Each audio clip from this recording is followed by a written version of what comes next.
Hello and good day. Welcome to our video channel, God's Promises. And today's video will be a fast, concise overview, Book of Job, Chapter 9. Let's get started now.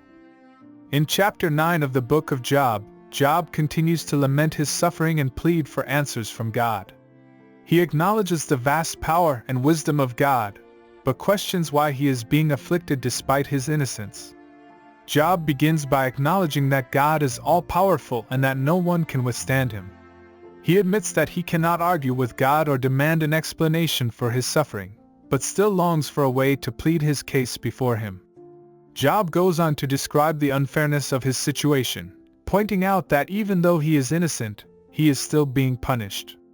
He asks why God would afflict someone who is blameless, and wonders if there is any hope for him to find relief.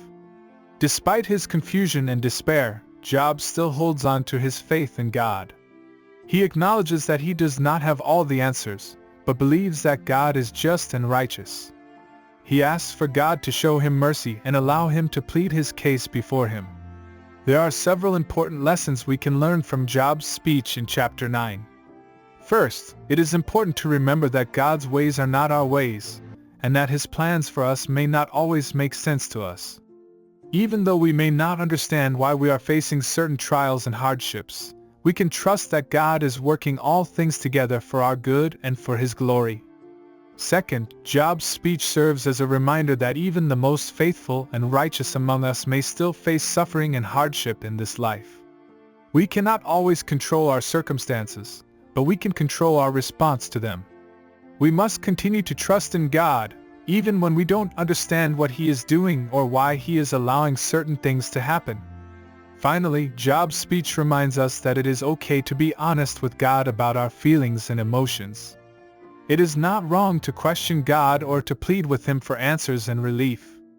God is not threatened by our doubts or our struggles, but instead desires that we come to him with open hearts and minds. In terms of practical application, we can learn from Job's speech that it is important to continue to trust in God even when we are facing difficult circumstances. We must hold on to our faith and believe that God is working all things together for our good, even when we cannot see it. Furthermore, we can learn that it is okay to be honest with God about our struggles and questions. We can come to him in prayer and ask for his guidance and wisdom, knowing that he is always ready to listen and to provide comfort and support. In conclusion, Chapter 9 of the Book of Job serves as a reminder that even the most faithful and righteous among us may still face suffering and hardship in this life. We must continue to trust in God and hold on to our faith, even when we don't understand what he is doing. And we can always come to him in prayer, knowing that he is a loving and compassionate God who desires the best for his children. Thank you for visiting us today. Please share with us your favorite Bible chapter below in the comments section. Don't forget to like and subscribe. It really does help our channel grow. Looking forward to see you back here for our next video. Always take good care.